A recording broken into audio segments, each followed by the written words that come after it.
lição de número 3, onde nós temos o título: O temor a Deus é o caminho da santidade. Nós vimos na primeira lição que o que é a santidade, o que é se santificar, o que é consagrar, né? A gente entendeu que se santificar, se consagrar, é separar, é não se misturar, é dedicar aquilo ou a vida a Deus. Nós vimos na segunda lição como que Deus, ele olha para o pecado, né? Por mais que a pessoa ela tente esconder o pecado, Deus, ele é um Deus que tudo vê.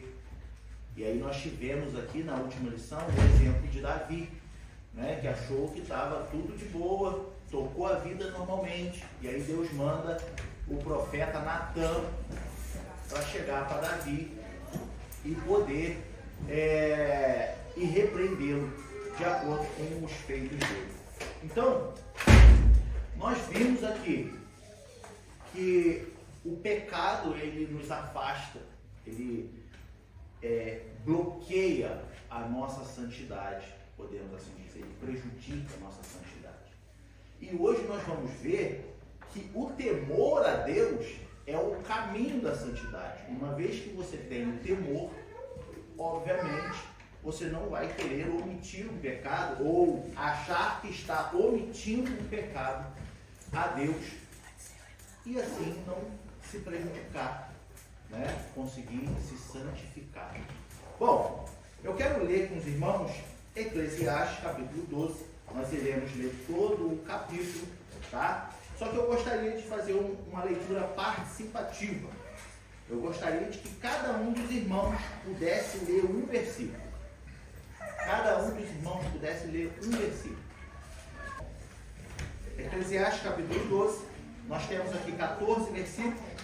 Então, eu gostaria que todos os irmãos lessem, cada um lesse um versículo. E a gente pode começar fazendo assim. Eu vou ler o primeiro, o Diego ler o segundo, o Fran ler o terceiro, a irmã Elisângela o quarto. E assim, quem tiver com a Bíblia ou quiser acompanhar aqui na frente, os irmãos podem ir lendo. O importante é que todos nós leiamos juntos, tá? Diz assim, capítulo 12 de Eclesiastes, primeiro versículo diz assim: Lembra-te do teu Criador nos dias da tua mocidade, antes que venham os maus dias e cheguem os anos dos quais venhas a dizer, não tenho neles contentamento. Antes que se escureçam o sol e a lua, e a luz, e a lua, e as estrelas, e tornem a vir as nuvens depois da chuva. No dia em que tremerem os guardas da casa, e se curvarem os homens fortes, e cessarem os moedores, por já serem poucos, e se escurecerem os que olham pelas janelas. E as duas portas da rua se fecharão por causa do baixo ruído da moedura. E se levantar a voz das aves, e todas as vozes do campo se baixarem. Mancate, pode ler aí o próximo? É esse ali, ó, o 5. Como também quando temerem o que está no alto e houver espantos no caminho, florescer a amendoeira, o gafanhoto for muito peso, aparecer o apetite e perecer o apetite, porque o homem se vai à sua eterna casa e os pranteadores andarão rodeando pela praça. Vamos?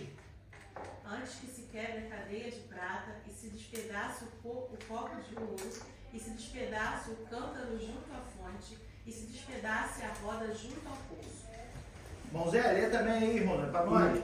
E o pó volte à terra, como era, o Espírito volte a Deus, e que o deu. Maridiane. Vaidade de vaidade, diz o pregador, tudo é verdade. E quanto mais sábio foi o pregador, tanto mais sabedoria ao povo ensinou. E atentou, e esquadrinhou, e compôs muitos provérbios. Pode ler também, o versículo 10. Procurou o pregador achar palavras agradáveis, e o escrito é a retidão, palavras de verdade.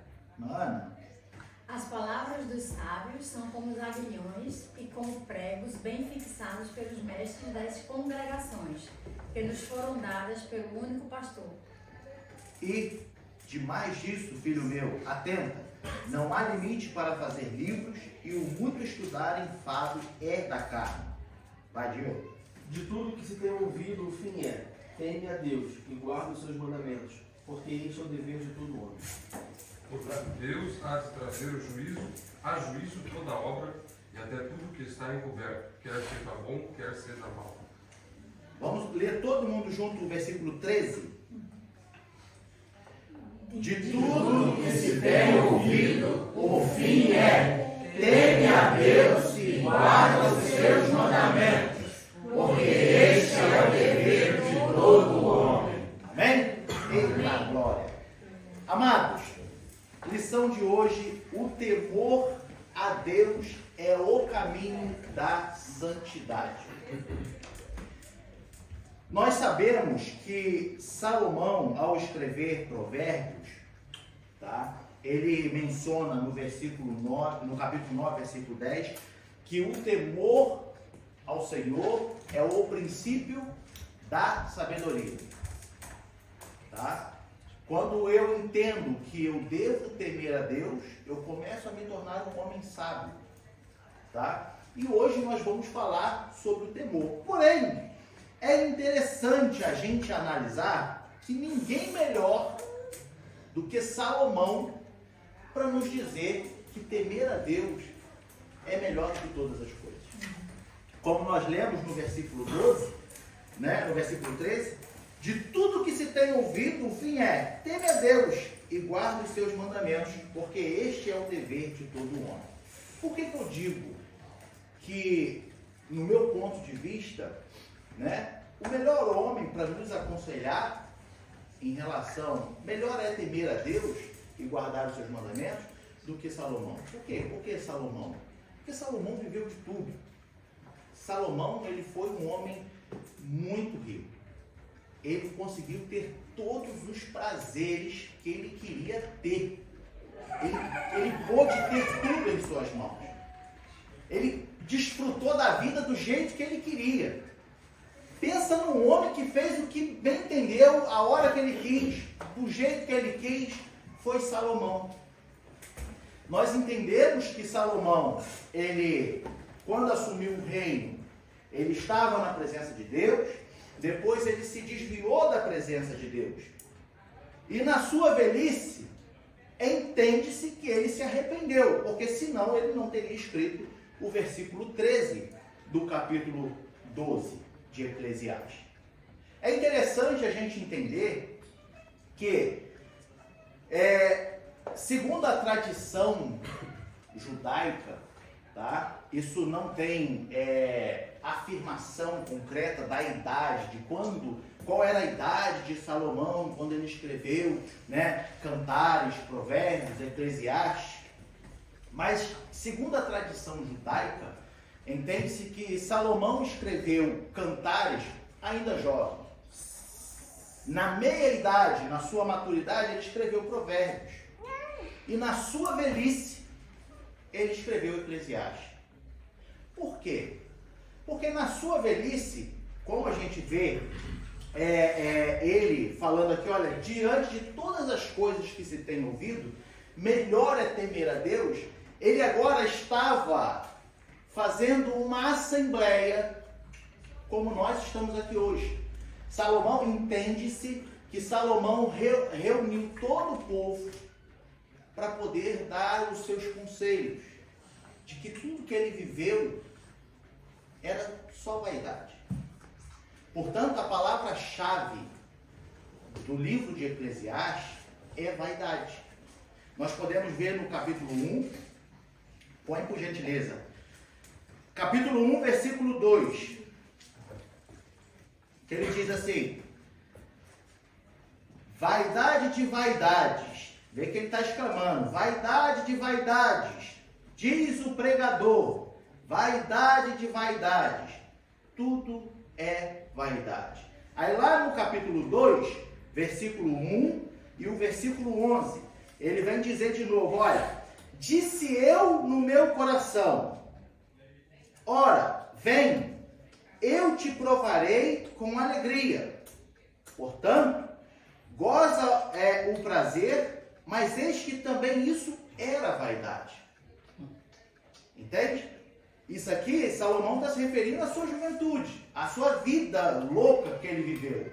Entende? Ele está falando aqui, olha, ora, vem e eu te provarei com alegria. Portanto, goza o prazer, mas eis que também isso era vaidade. Aí o versículo 11, ele vem dizer, e olhei eu para todas as obras que fizeram as minhas mãos, como também para o trabalho que eu, trabalhando, tinha feito. E eis que tudo era vaidade e aflição de espírito, e que proveito nenhum havia debaixo do sol. Salomão está aqui expressando as suas aventuras. Como nós sabemos, teve várias mulheres, fez de tudo que ele queria, teve muitas riquezas, o que o levou a se desviar da presença de Deus. Então, a palavra-chave do livro de Eclesiastes é vaidade. E vaidade aqui, no livro de Eclesiastes, quer dizer vazio, sem valor nenhum. Entende? Coisas supérfluas, coisas que não levam a nada. Esse é o sentido da palavra vaidade no livro de Eclesiastes. Quer falar, irmão Castro? Eu queria só colocar que aqui você falou, eu acho que também não é somente o lado que ele tenha vivido entre os seres humanos, né? Eu acredito que ele deve ter, como diz, né, vários palácios, deve ter... Ele era, como se diz hoje, eu não sei bem a palavra, um cientista, ele era um arquiteto, ele tinha muitas e muitas qualidades. Eu imagino que quando ele estava construindo um palácio desse, quanto trabalho deve ter, quantas noites sem dormir, e exatamente. Teve isso tudo, e no final ele diz... Exatamente, é de todas as obras dele, né? É como se ele estivesse olhando para trás e ele fala, olha tudo que eu fiz. Construí todos os meus palácios. Todos os parâmetros, entendeu? Em todos os aspectos da sua vida. Ele fala, olha para mim, olha tudo que eu fiz. Por que eu estou falando isso? Porque se você for ler o livro de Eclesiastes, você vai ver vários conselhos. O livro de Eclesiastes são conselhos.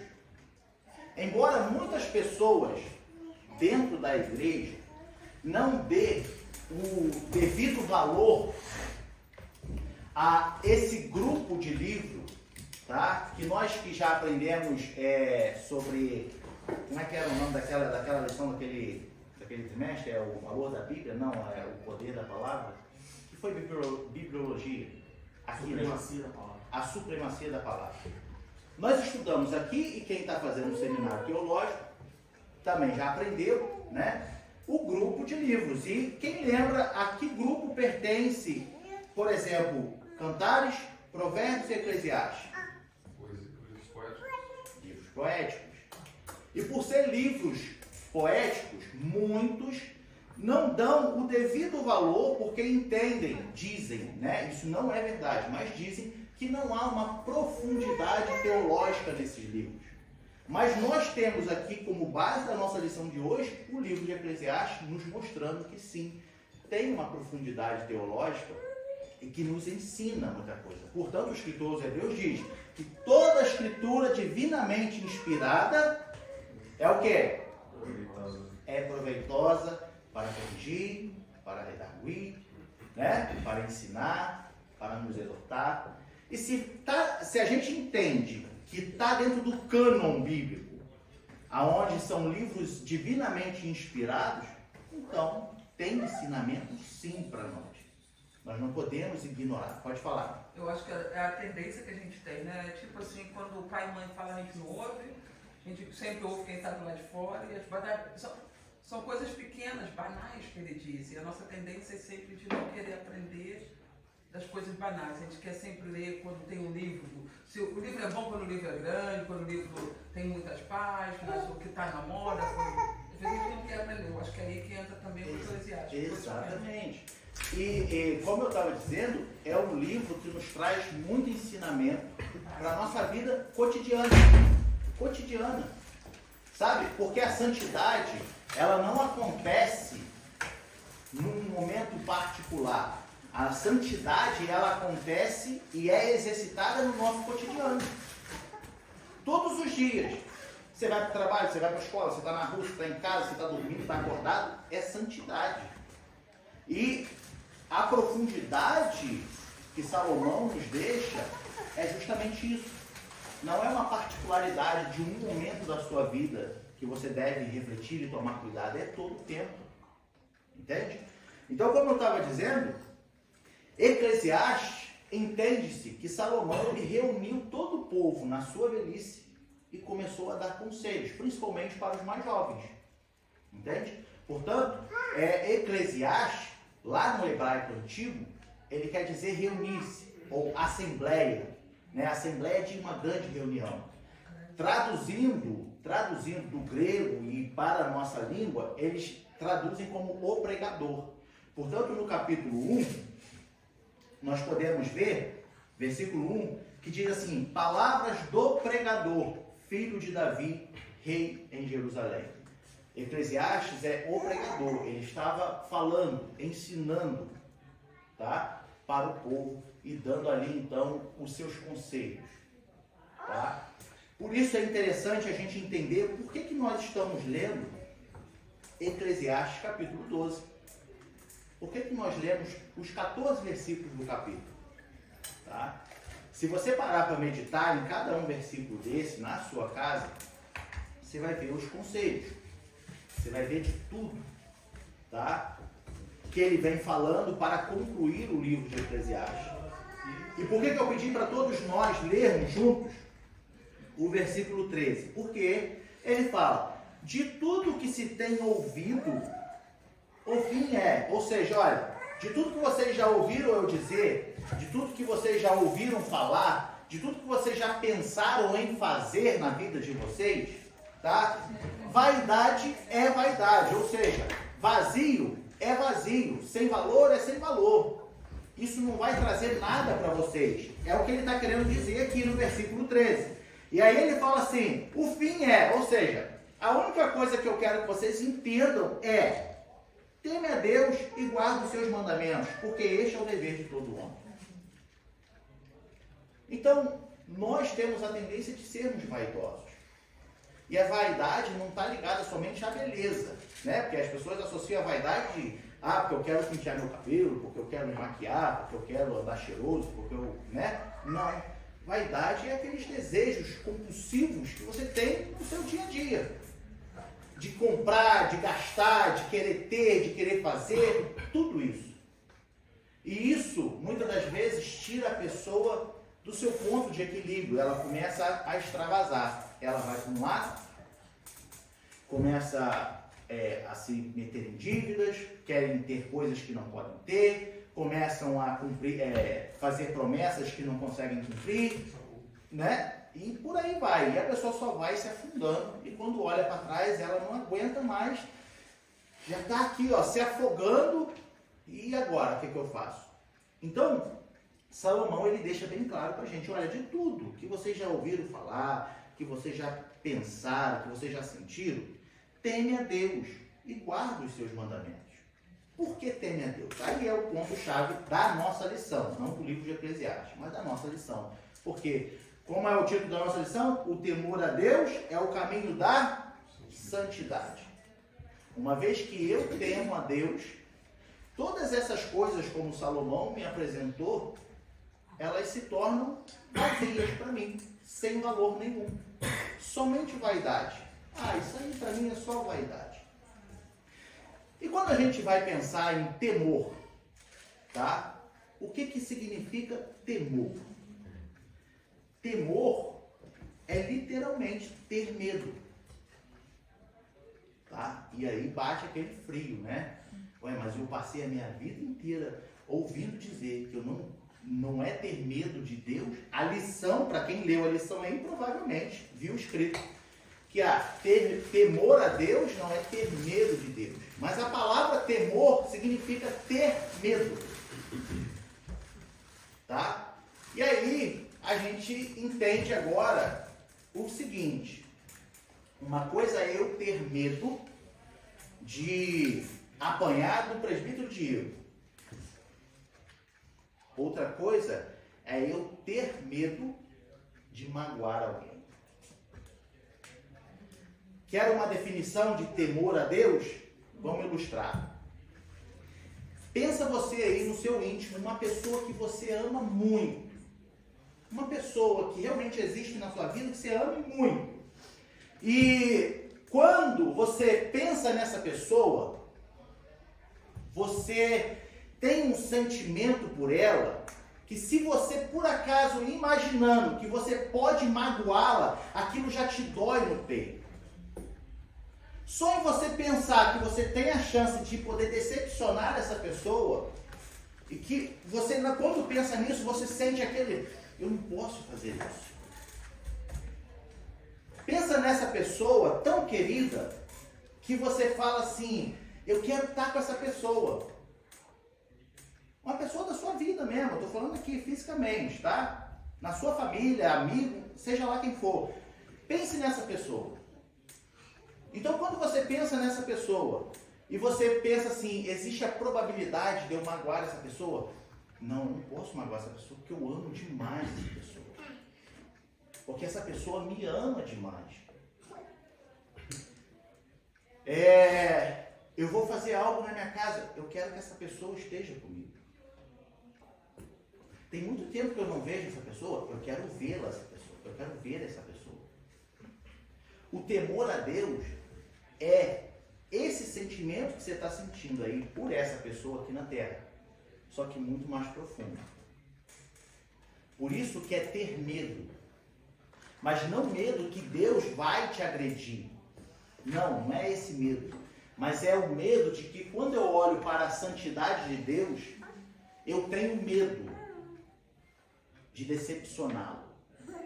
Eu tenho medo de que ele olhe para mim e ele sinta uma frustração tão grande por causa da minha incredulidade, por causa dos meus pecados, que isso me faz ter medo. Não, eu não quero decepcionar o meu Deus. Quer falar, irmã? Queria desse assunto. Eu acho que é o Espírito Santo que incomoda a gente, né? De uma forma que você sente esse temor, não que você vá, como o pastor falou, não que você vá ser castigada, não nesse âmbito, mas na questão assim de magoar a pessoa, tipo assim, eu não estou correspondendo àquilo que ela espera de mim e do que ela já foi para mim, do que ela é para mim. É mais ou menos assim que eu entendo, né? Entende? É esse sentimento. O Espírito Santo, ele exerce um papel muito, muito, muito importante na nossa vida. Tá? Mas para quem é cristão? Porque o ímpio, aquela pessoa que não teme a Deus, para ela tanto faz. Entende? E nós cristãos, nós que somos a habitação do Espírito Santo, o habitat do Espírito Santo, né? O Espírito Santo nos incomoda, no sentido de que, tipo, olha, você vai magoar Deus, você vai decepcionar a Deus. Só que o Espírito Santo, eu costumo dizer isso, se tem uma divindade que é educada, é o Espírito Santo. Tá? Por quê? Porque o Espírito Santo, ele é tão educado, mas tão educado, que ele vai lá no teu coração e ele fala assim, olha, faz isso não. Tu vai magoar Deus não vai gostar disso. Ele vai se entristecer. Aí você fecha o seu coração. Você fala, não, por causa de ciclano, por causa de fulano, por causa de não sei quem, por causa de não sei isso, por causa daquilo, vou fazer mesmo. Aí você faz. Aí depois o Espírito Santo vem e te dá aquela incomodada de novo. Poxa, você fez isso.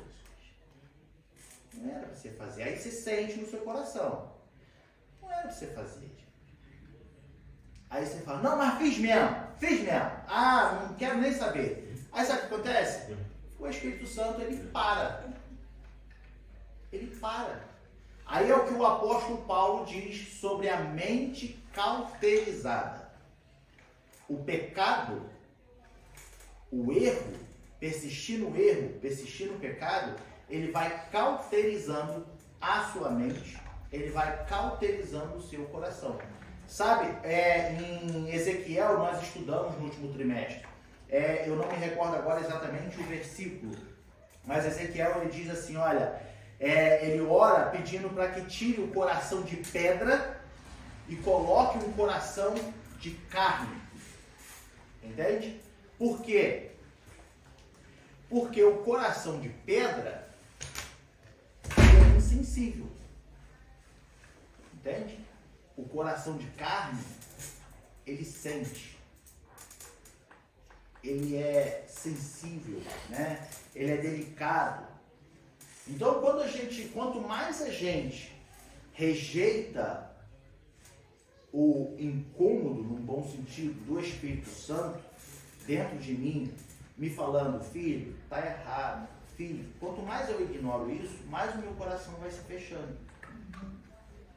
Por que é difícil, abrindo um parênteses, por que é difícil uma pessoa que já foi evangélica, ela se desvia da presença de Deus, tá? Se desvia do evangelho, por que é difícil essa pessoa retornar? Entende?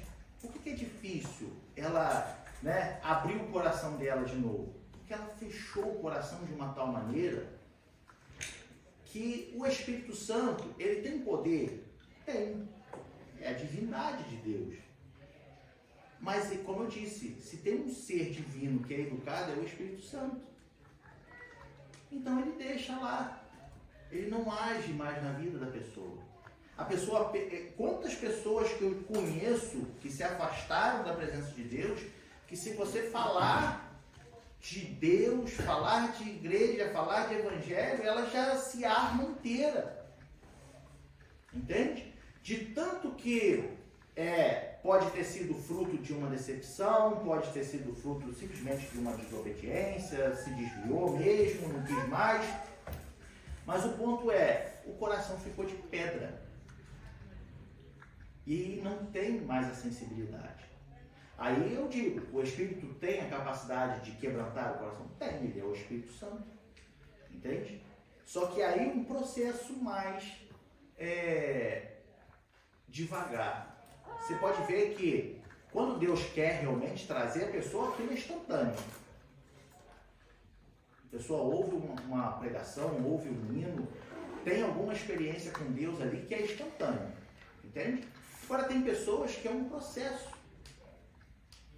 Ela vai ouvir, você tem que saber como falar com ela, você tem que, ter um jogo de cintura, você tem que, ter ali, como o prefeito Diego costuma dizer, às vezes, ter uma estratégia, para poder falar com certas pessoas e nunca falhar na oração. A oração tem que ser constante sobre a vida daquela pessoa, para que o Espírito consiga ali, então, voltar a habitar. Então, voltando ao nosso ponto do temor a Deus, o sentimento de ter medo de Deus, tá? É literalmente esse sentimento que a gente está falando. Não é medo de que ele vá nos agredir, mas é um medo de que eu posso decepcioná-lo a qualquer momento. É um medo que eu tenho de que, nossa, se Deus vê que eu estou pensando isso, se Deus vê que eu vou fazer isso, Ele vai se entristecer profundamente comigo e eu não vou conseguir conviver com isso. Então eu não vou fazer. Isso é temer a Deus.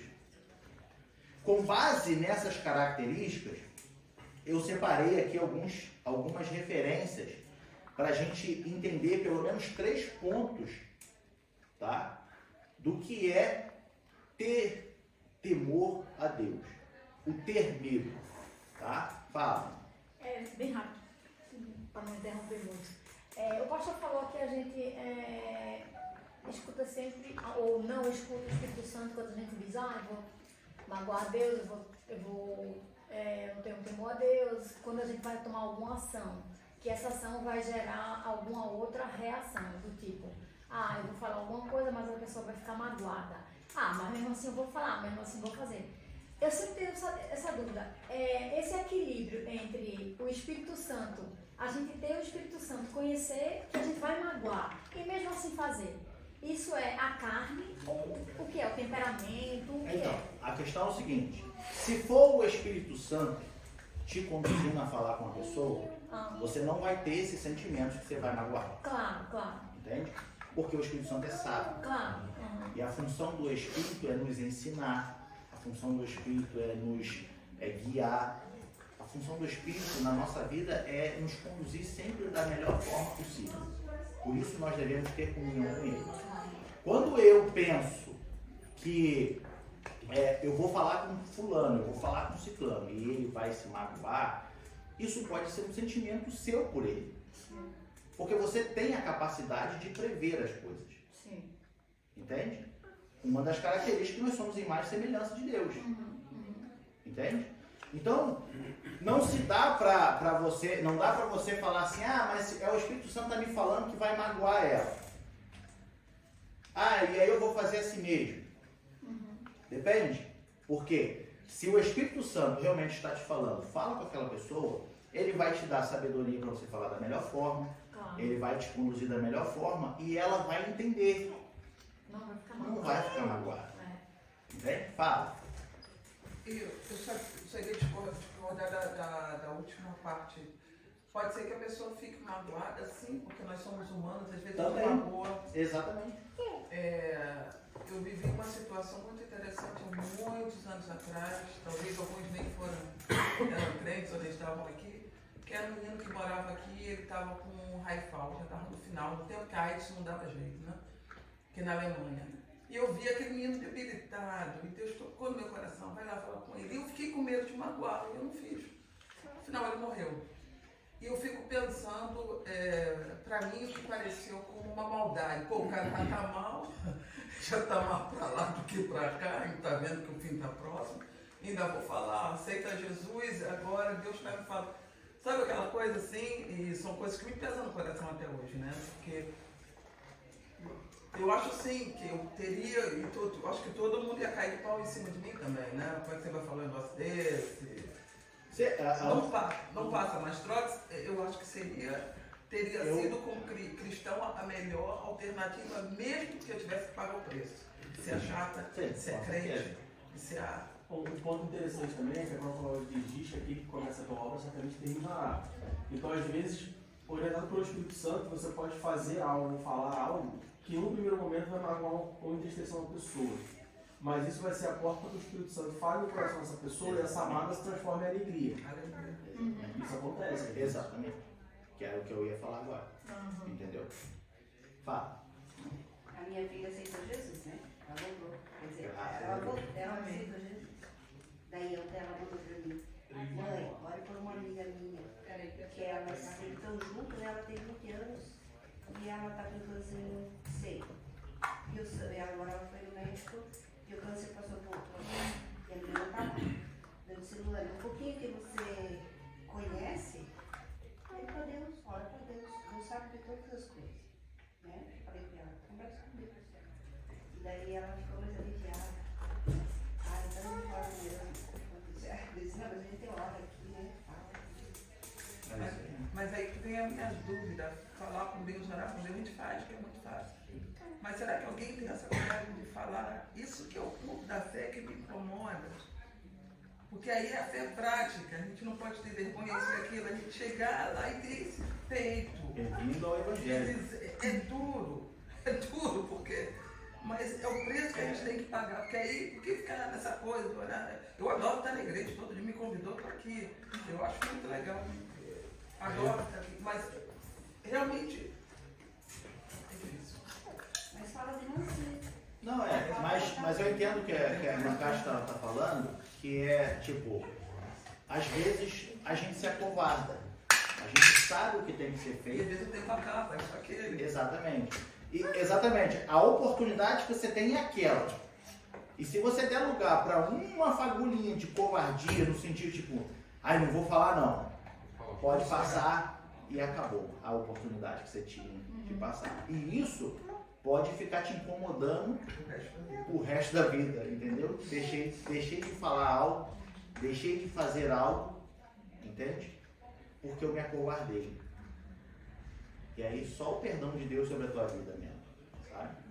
Mas eu concordo com a irmã Kátia no ponto de, tipo, a gente ora a Deus, aí Deus fala conosco, ó, vai lá e faz isso.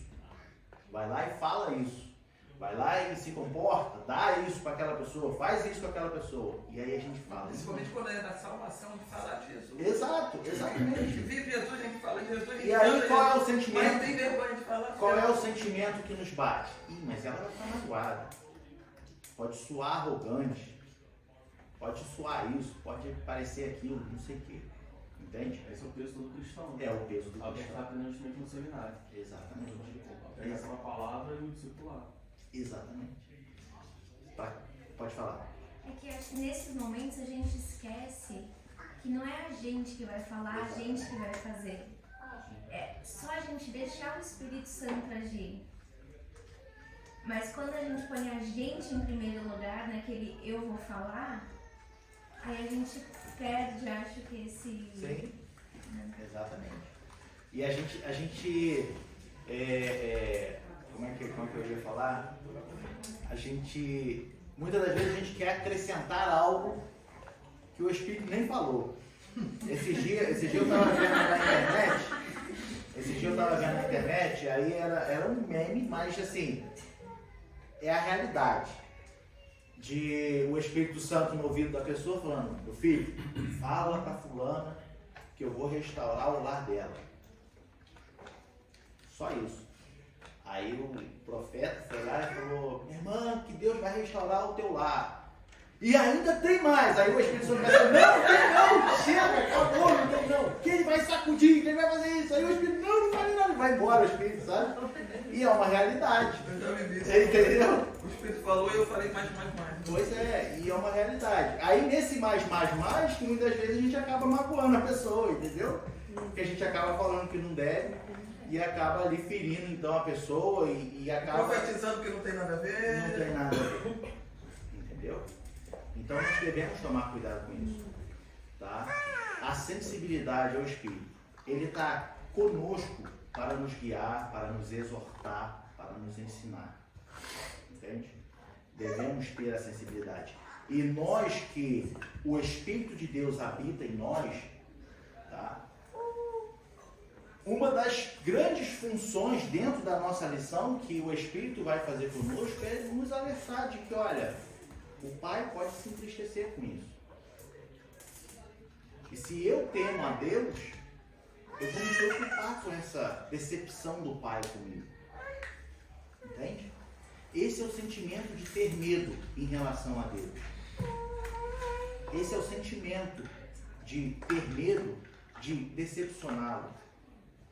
Entende? Como é que o significado de temor certamente é ter medo, mas quando se trata de Deus, não é o medo que a gente sente aqui, eu tenho medo do escuro, porque eu não ando ali porque eu tenho medo. Não. O sentimento de ter medo em relação a Deus é literalmente de que, tipo, ele está olhando para mim agora. Será que ele está feliz comigo? Será que ele está triste? Será que ele está decepcionado? O que ele está vendo em mim? Será que eu posso estar com ele? Será que ele pode estar comigo? Entende? E eu fico nesse... Eu não quero fazer nada errado, porque se tem alguém que me ama é Deus. E como eu posso decepcionar alguém que me ama tanto? Como que eu posso entristecer alguém que me ama tanto? Entende? Esse é o sentimento de ter medo, de temer a Deus. Fala. Eu comparo, eu pensei agora, por exemplo, quando vou para o Brasil, geralmente eu vou sozinha com o Ion. E aí eu já desço no Brasil naquele estresse. Quando desço o avião, eu pego a bagagem, eu já estou assim, estressada. as tranças assim lá em cima, né? Pego o táxi, passo naquela, orando a Deus com aquele temor, o medo, e aí eu fico pensando, não é o temor de Deus, né? É o temor. É um temor e é um tremor. Isso aí. Mas esse temor e tremor eu não tenho, porque a lição tem aqui, mas eu achei interessante também que ele falou, o temor define a quem a pessoa que você serve, e o temor existe uma intimidade. Isso aí. E não é aquele que você tem do temor do bandido, Não, da guerra da favela, vai voar tiro, que é o ponto, vou pegar minha bagagem. Que é o ponto que a gente vai começar a falar agora, das referências que eu separei. Vamos lá. Já que pegando o gancho aí da irmã Cátia, eu separei aqui três características, tá? Que a Bíblia nos mostra, que confirma esse sentimento que eu estou aqui ilustrando com os irmãos, tá? Que confirma isso. Nós temos um temor a Deus, tá? Que se chama o temor santo. O que é o temor santo, tá? É o respeito pela majestade e santidade de Deus. Tá? É respeitar a santidade de Deus, a majestade de Deus. Isso é um temor santo. Vamos ver. Por exemplo, quer ver aonde a gente vê na Bíblia falando do temor nesse sentido, em relação ao respeito pela majestade e santidade de Deus? Gênesis capítulo 20, versículo 11. Quando Abraão, ele esconde de Abimeleque que Sara é sua esposa, tá? E aí o que acontece? Deus vai lá, cobra Abimeleque, e aí Abimeleque vai devolver a Sara a Abraão, e aí dá ali uma história, depois os irmãos lêem o capítulo. Mas o ponto para nós aqui do nosso contexto da lição é: e disse Abraão, porque eu dizia comigo, certamente não há temor de Deus neste lugar, e eles me matarão por amor da minha mulher. Esse temor de Deus neste lugar em outras palavras, no hebraico, seria assim: certamente não há respeito pela majestade de Deus neste lugar, porque era o rei dos filisteus. Entende? Então ali onde Abraão estava com Sara, era um lugar que não se temia a Deus. E esse temor está no sentido de respeitar a majestade, a santidade de Deus. Quem realmente Deus é. O salmista vem falar agora lá no Salmo 34, versículo 11. Salmo 34, versículo 11. Que ele diz assim, ó: vinde, meninos, ouve-me, eu vos ensinarei o temor do Senhor. Também no hebraico eu vos ensinarei o respeito pela majestade e a santidade de Deus. Entende? Por último, agora lá no Novo Testamento, logicamente, no Novo Testamento, no grego, Atos capítulo 9, versículo 31. Esse aqui, Atos capítulo 9,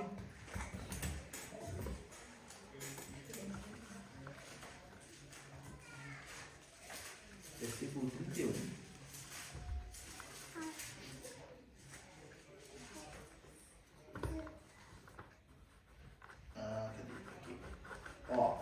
Assim, pois, as igrejas em toda a Judéia e Galiléia e Samaria tinham paz e eram edificadas, e se multiplicavam andando no temor do Senhor. Veja que elas eram edificadas e se multiplicavam andando no temor do Senhor, andando no respeito pela majestade e a santidade de Deus. Uma vez que eu respeito a majestade e a santidade de Deus, eu me preocupo em como eu vou me apresentar a Ele. Já parou para pensar nisso? Deus, quando Ele se apresenta a Moisés lá no Monte Sinai, ele fala assim: olha, se alguém ver o meu rosto, certamente morrerá. Que é santo, ninguém pode ver. Portanto, Moisés só viu o clarão. E a Bíblia diz que ele já desceu do monte com o seu rosto brilhando, resplandecendo. Porque ninguém pode ver. Então, uma vez que eu entendo e respeito à santidade, à majestade de Deus, nossa, eu tenho uma cautela em me apresentar diante de Deus. Eu tenho uma cautela de como Deus está me vendo. Isso começa a construir o meu temor ao Senhor. Entende? Ficou alguma dúvida nesse ponto? Então vamos dar continuidade. Tá? Nós temos agora um temor filial, que é o quê? É aquele temor de filho para pai. É aquele respeito que o teu filho tem que ter por você. Não tem? O respeito que o filho tem que ter por você, por ser pai, por ser mãe? Deveria ter, né? Muitos não têm, outros têm. E isso é um outro assunto que a gente pode tratar no culto de doutrina. O temor filial, que é justamente baseado na reverência correta dos filhos de Deus por seu Pai Celestial. Na reverência correta. Entende? Não é, não, porque aqui é igreja eu não posso falar mentira. Já ouviram isso? Eu já ouvi muito isso. Você está dentro da igreja, não pode falar mentira dentro da igreja. Então lá fora pode. É igual a própria passagem que a gente viu de Abraão, né? Exato. Abraão mentiu, então eu posso mentir. Não tem temor de Deus nesse lugar, então eu posso mentir. Exatamente. Não, eu posso mentir. Entende? Por isso que é a reverência correta dos filhos de Deus para com o Pai Celestial. Vamos ver. O próprio Salmo 33, versículo 18. Nós vamos ver esse temor agora no sentido de filho para com o pai. Salmo 33, versículo 18. Eis que os olhos do Senhor estão sobre os que o temem, sobre os que esperam na sua misericórdia. Estão sobre os que o temem, é sobre os filhos que têm reverência a Ele como Pai Celestial. O reverencia. Entende? Fala. A intimidade, né? A intimidade. Exatamente, que é os pontos que a lição apresentou. Né? Que é o ponto. Temer ao Senhor não é ter medo, que a gente falou. Né? O segundo ponto. O temor define a quem a pessoa serve, respeitar a majestade, a santidade de Deus. E o temor do Senhor exige a intimidade com Ele. Entende? Que é o quê? Se eu enxergo que Ele é o meu Pai Celestial, e como meu Pai Celestial, como meu Deus, eu tenho a reverência correta diante dele. Entende? Isso como que eu vou explicar? Como que eu adquiro a reverência correta com Deus? Tendo intimidade com Ele. Conhecendo. Gastando tempo. Como é que eu posso reverenciar alguém que eu não conheço? Fica essa pergunta. Eu posso respeitar alguém que eu nunca vi? Eu posso respeitar alguém que eu não sei do que ele é capaz? Eu não posso respeitar uma pessoa que eu não sei se nem existe. Entende? Agora, a partir do momento que eu creio, que eu sinto, que eu vejo, então eu respeito. Entende? Diga. Me veio à cabeça agora, pelo menos na sociedade, eu digo assim, a gente vê muito os casais que estão com os problemas e vão para terapia, e tem terapia de casal, e tem psicólogo, o pessoal tenta salvar do jeito que dá. E eu li uma coisa assim, bem dizendo assim, que a melhor terapia que tem é gastar tempo junto. Se você gasta tempo junto com a pessoa, é a melhor terapia. É uma coisa bem fácil. É a mesma coisa com a Bíblia. Se você não digo nem entrar na igreja, porque pode ser um programa legal e de repente fora você não faz nada. Mas você lê a Bíblia, você medita, você estuda para a escola bíblica, você pelo menos tenta manter uma vida santa. Isso tudo é intimidade com Deus. E isso ajuda a ter o temor, porque você sabe quem Ele é. E investir tempo. Investir tempo em Deus. Exatamente. Entende? Então, para eu ter a reverência correta diante de Deus, eu preciso conhecê-lo. E aí, como que eu conheço? Estudando a Bíblia. Como que eu conheço? Indo na escola dominical. Entende? Como que eu conheço? Meditando todos os dias. O salmista ele é muito sábio em dizer que na lei do Senhor medita de dia e de noite. Eu costumo comparar esse versículo com o de Eclesiastes, capítulo 3, quando ele diz, há tempo para todas as coisas.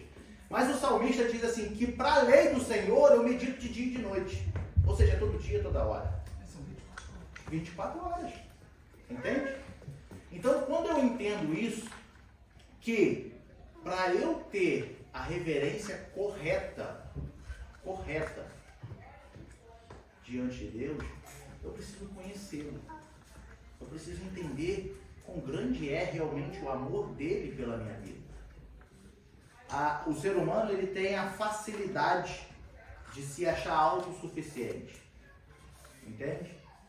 Então, quando você começa a fazer algo na sua vida, no seu cotidiano, e aí a sua vida, o seu cotidiano começa a dar certo, você está prosperando, né, financeiramente, você está começando a crescer, não sei o que isso, que aquilo, aí a pessoa já começa a endurecer o coração e fala assim, por que eu preciso de Deus?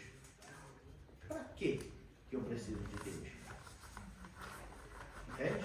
Agora, quando eu entendo o amor de Deus sobre a minha vida, e eu entendo que todos os dias eu só abro os meus olhos porque Ele, na sua vontade permissiva, Ele me permite abrir os olhos todos os dias, então eu não penso dessa forma, eu falo assim, Deus, tem misericórdia da minha vida, porque tudo que eu faço, eu só faço porque o Senhor está comigo. Você começa a entender a sua dependência para com Deus.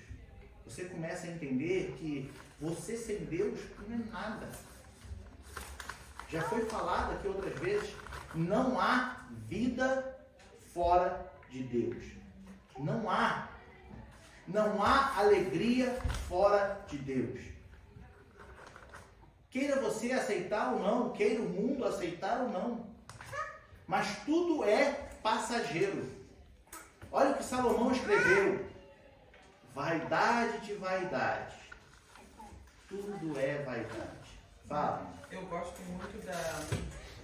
Você falando me lembrou muito as palavras de Salomão. É melhor ver o final das coisas do que ver o começo das coisas, né? Então, é melhor ir por um enterro do que por uma festa, porque lá você aprende mais sobre a vida. E Eclesiastes traz esses pontos também, né? Exatamente. A gente fica sempre pensando, né?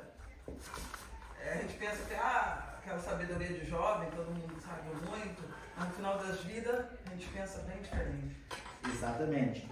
Vamos ver lá, ainda no temor em relação à reverência correta de pai ou de filho para com pai.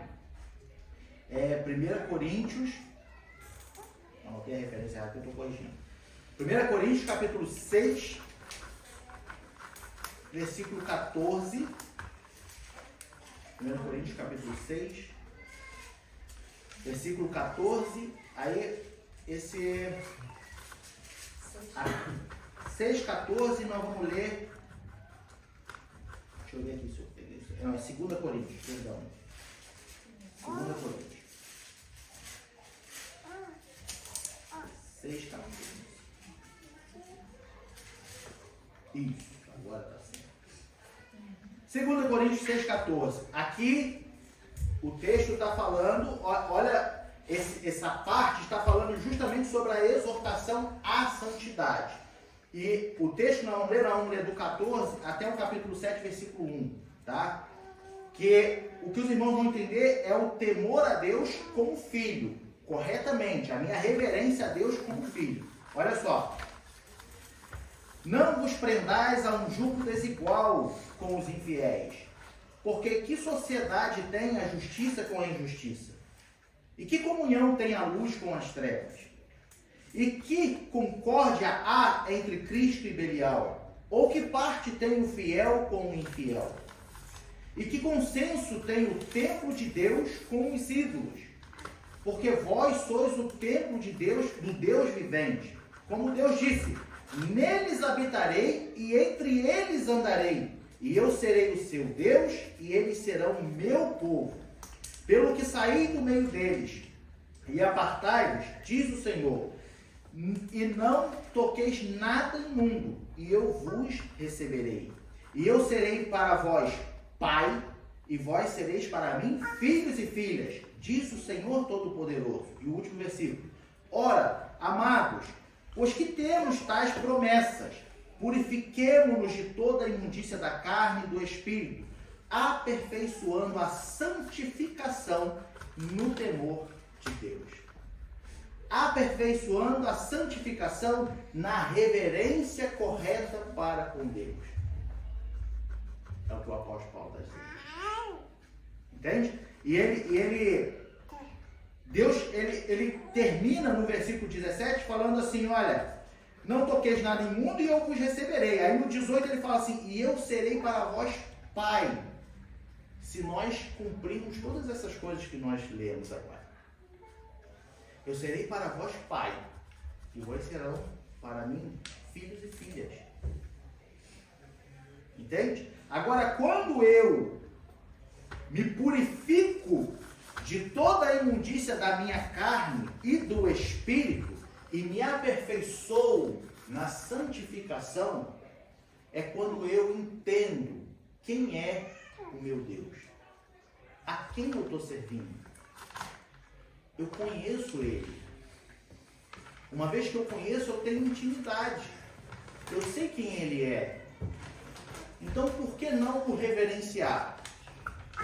Voltando a um comentário lá no início da nossa aula agora. A santidade, ela não é somente aqui dentro da igreja ou um período de tempo que você dedica. A santidade, ela é vivida todos os dias, no seu cotidiano. Todos os dias no meu cotidiano eu tenho que me purificar dos desejos da minha carne, do meu espírito. A última pregação que eu trouxe aqui, eu falei sobre a aflição do espírito. O que é o espírito? Sobre adorar a Deus em espírito e em verdade. Então, quando eu cedo aos desejos da carne, eu comprometo o meu espírito. E se meu espírito está comprometido com os desejos da carne, como terei a santificação? Como entenderei que eu posso reverenciar o meu Deus? Como eu entenderei que o modo em que estou vivendo, o modo que estou me comportando, não está trazendo reverência nenhuma para com Deus?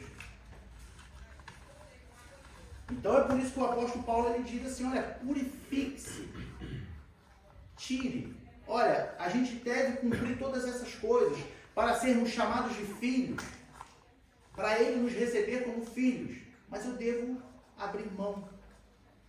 Nas palavras de Salomão, em Eclesiastes, devo abrir mão das minhas vaidades.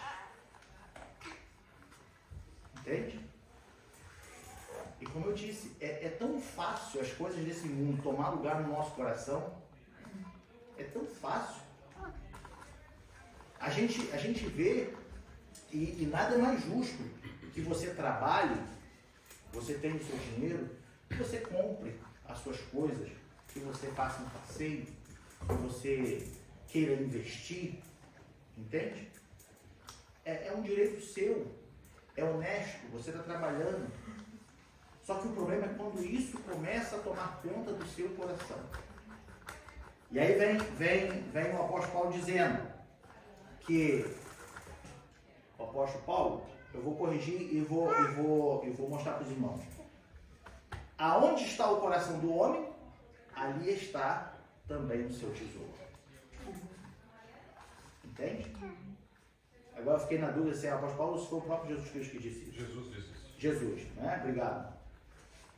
Então, aonde está o meu coração, ali também está o meu tesouro. Se eu quero investir, fazer, ter bens materiais e crescer, até um certo ponto não há nada errado nisso. Isso é honesto, você trabalha, você tem o seu dinheiro. Você acorda de manhã, você se dedica, você estudou para trabalhar também, e você não há problema nenhum nisso. O problema é quando isso começa a encher teu coração. E o seu coração se volta só para aquilo. Entende? Fala. Não só em relação a onde está seu coração, onde está seu tesouro, mas eu vou um pouco mais minuciosamente falando, em relação a pequenas ações do mundo também. Eu acho que isso te afasta de Deus. Não adianta, eu acho que para mim não adianta você dizer assim, não, eu tenho Jesus, eu oro, eu tenho intimidade com Deus, mas eu tomo outras ações que paralelamente não agradam a Deus. Não só em relação à vaidade, tipo comprar porque eu posso, porque eu trabalho, eu tenho assim, direito no sentido bom da palavra, eu quero melhorar de vida, mas em relação a minhas ações fora, tipo como pessoa. Sim. Tá entendendo? Não em relação assim a relacionamentos, mas em relação a mim. O que eu faço com o meu corpo, o que eu faço com... Porque o nosso corpo é o templo do Espírito Santo. Então, eu acho que isso também vai de encontro. Não, principalmente isso. Esse é o ponto. Pois é, isso que eu não entendo. Porque, assim, uma pessoa que eu sei que ela tem um relacionamento, ou ele, sei lá, independente, um relacionamento constante com Deus, embora não frequente assim, o tempo aqui, a casa de Deus, mas assim, em outras ações, vive em algumas festas do mundo, faz algumas outras ações que eu tenho certeza que Jesus não lá estaria. Tá entendendo? Sim. O que acontece? Essa pessoa que se comporta dessa maneira, eu te digo que ela não tem temor a Deus. Exato. Exatamente. Ela não tem. Entende? A pessoa que se comporta dessa forma, ela não tem temor a Deus. Diga. Franz, primeiro. Eu estava conversando ainda ontem com a a respeito exatamente o que a irmã falou. Você vê, por exemplo, um exemplo do relacionamento entre marido e mulher. Vou dar dois exemplos. O primeiro é um cidadão que chega em casa, ou está no dia de casa, está em casa com a esposa e fala assim, poxa, mano, eu te amo. Eu gosto de você, eu trago, sei lá, no falar, você tem que falar, como é que eu vou dizer, convincente a esse respeito. Esse é um cidadão. Aí tem um outro cidadão que não é de falar muito. Mas nas ações diárias dele, ele faz ele troca um carinho com a esposa, ele dá um abraço, ele dá um beijo, ele compra uma outra coisa, ele se cuida. Você vê que o amor ele não é demonstrado em palavras, ele é demonstrado em atitudes. Exatamente. E aí quando você vê que uma pessoa fala de Deus, mas só fala de Deus, ela não tem amor nem temor a Deus. Mas quando ela age em direção a Deus em alguma dessas circunstâncias, ela mostra em ações.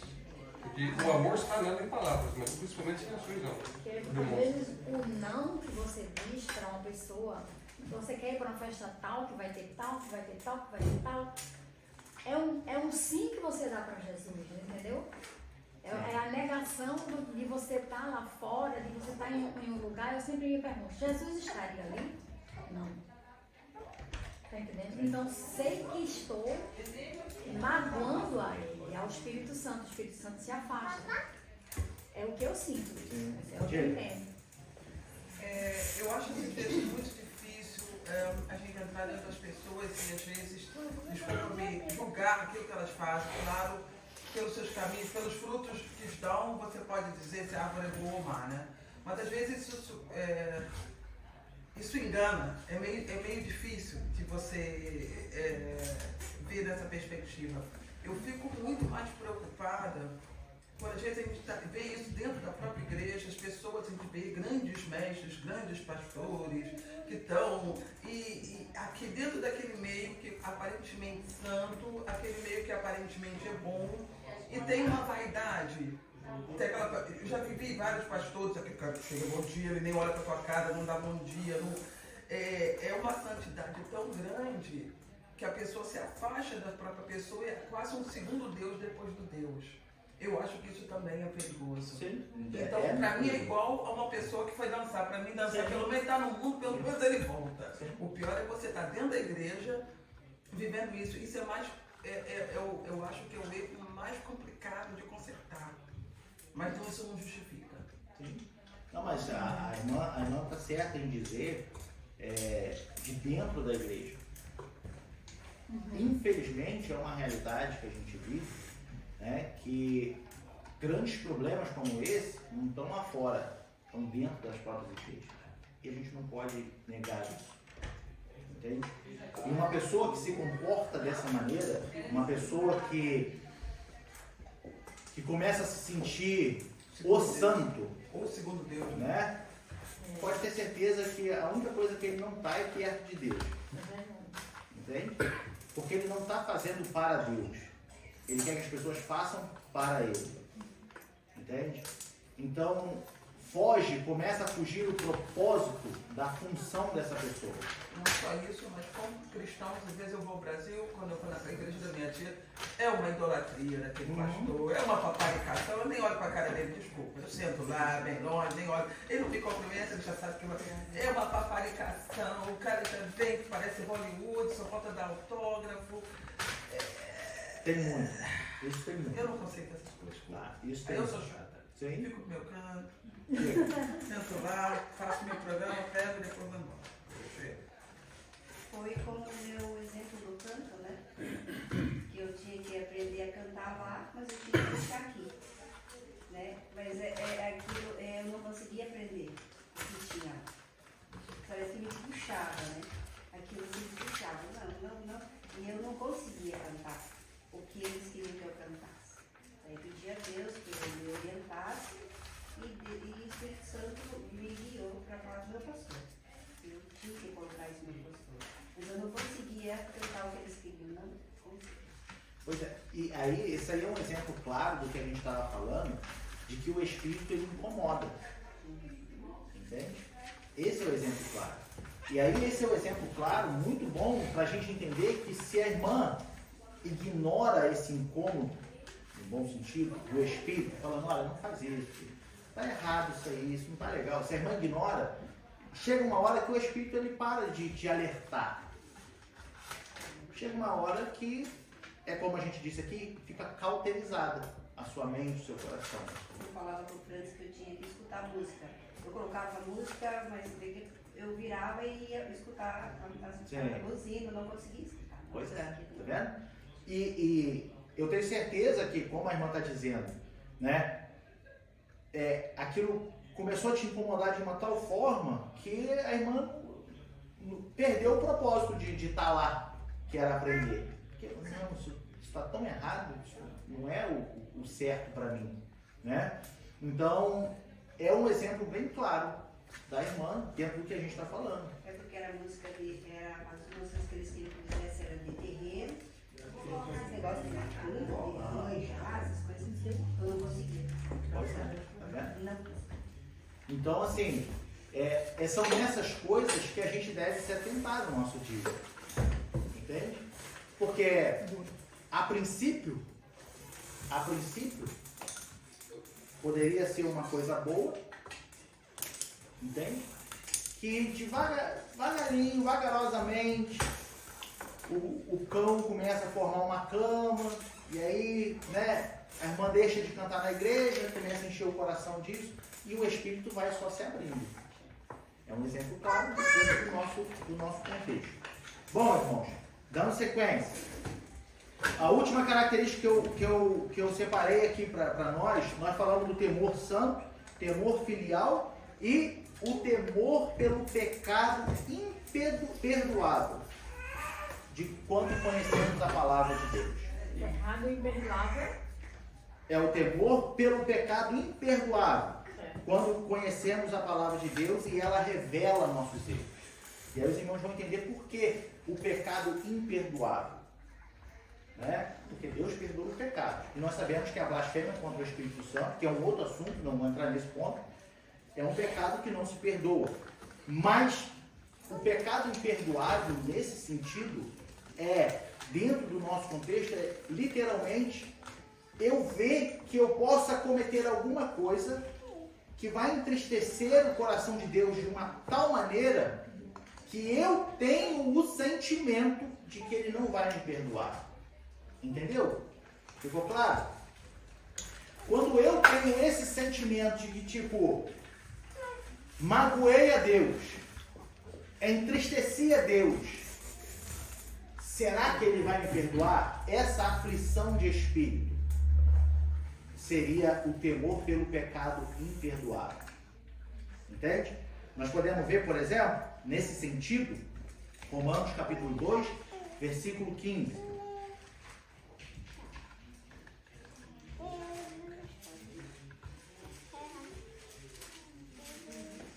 Romanos capítulo 2, versículo 15.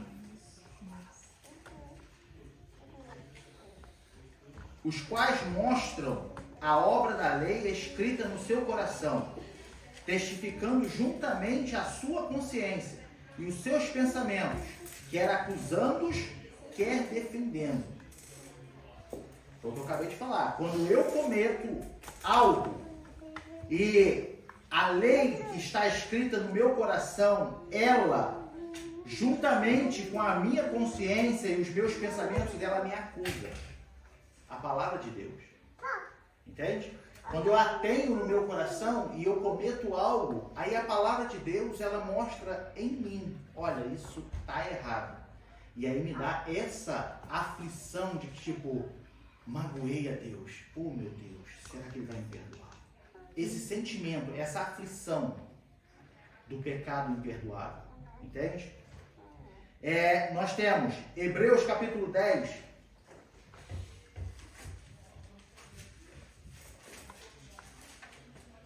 versículo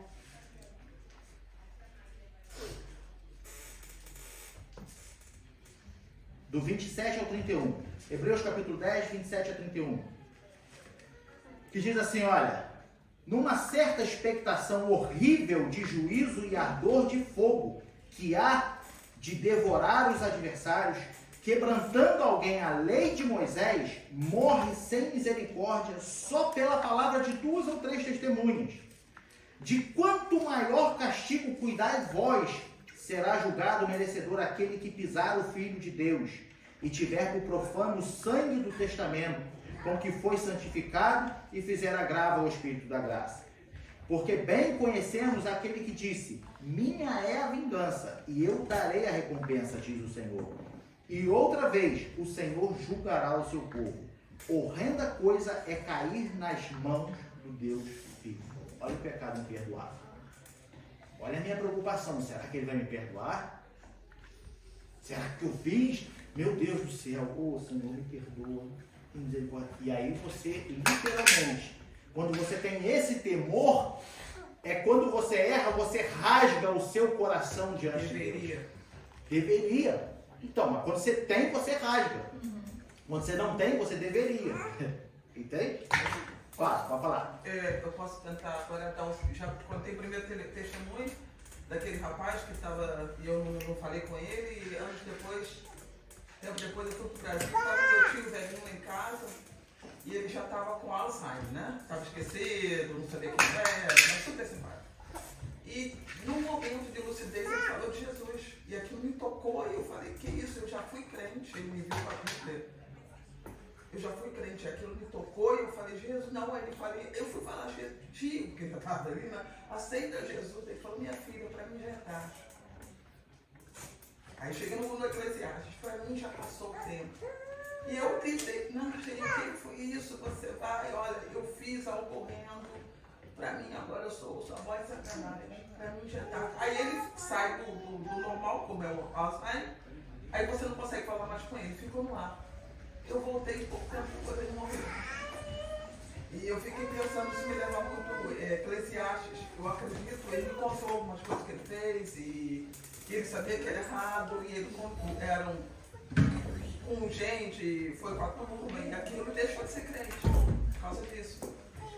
E você vê o final da vida, ele falando isso. E para mim foi Eclesiastes, antes que chegue um dia que diga a verdade. Já não tinha o tempo, passou. Sendo que a voz que fica, quando eu vejo a irmã dizendo que ele estava falando, porque para mim agora eu só ouço a voz de Satanás, é que Satanás é o nosso acusador. Inclusive o nome Satanás, Satã, é acusador, advogado de acusação. Sim, mas ele já não tinha a cabeça, ele estava calmo. Não, lógico. É um outro contexto. Entendeu? É um outro contexto, mas pegando o exemplo da irmã como gancho, muitos dizem, não foi só o caso do que a irmã está dizendo, Mas muitos dizem no final da vida, agora já é tarde. Não, porque o sentimento de agora já é tarde é Satanás Eu jogando na falei cabeça. para ele, Jesus, ele não aceitou. Aí já parte dele para com Deus. Sim, mas né? eu fico Não sei, no meu coração, né? Não, lógico, entende? Mas aí basta a irmã orar e entregar, o que a irmã deve ter feito, né, na época. Né? Não aceitou, falando. Se pudesse assinar para você, não, mas aí fala em salvação. Mas aí eu digo que a partir dali para frente, a irmã não pode fazer mais nada. Entende? O que a irmã pôde fazer, não fez. Entendeu?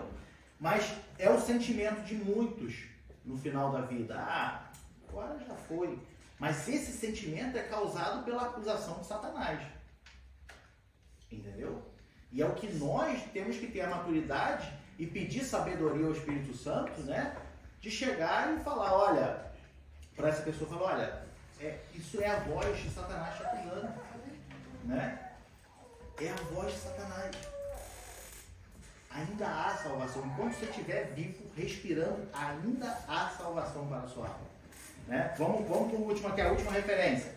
Atos dos Apóstolos, capítulo 24, versículo 23.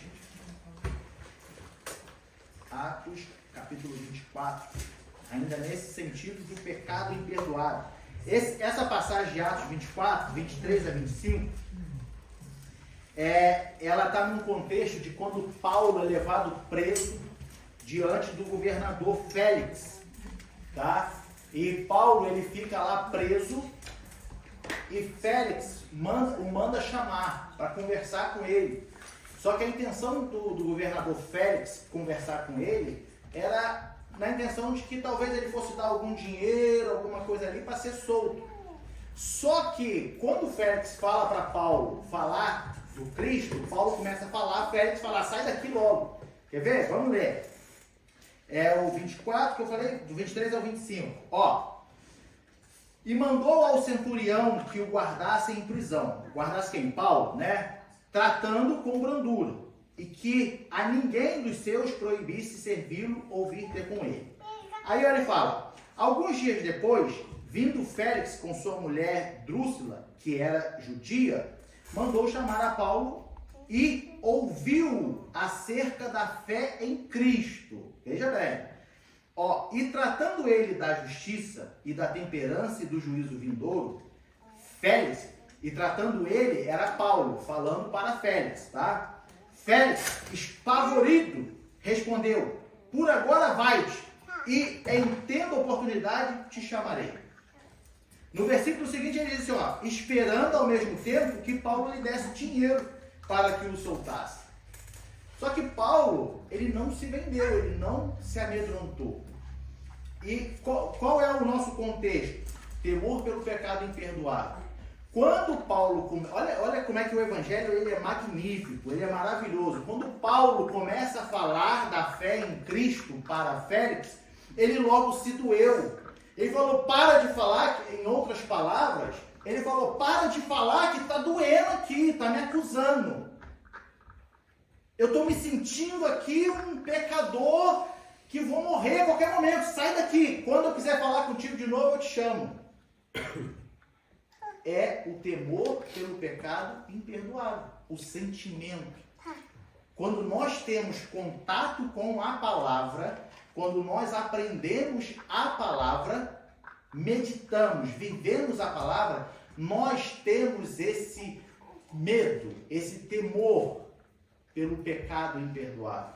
Voltando ao nosso ponto, da nossa ilustração, o sentimento, quando eu falo de ter medo em relação a Deus, não é ter medo do escuro, ter medo de um agressor, mas eu tenho medo sim de decepcioná-lo. Eu tenho medo sim de que ele se entristeça comigo.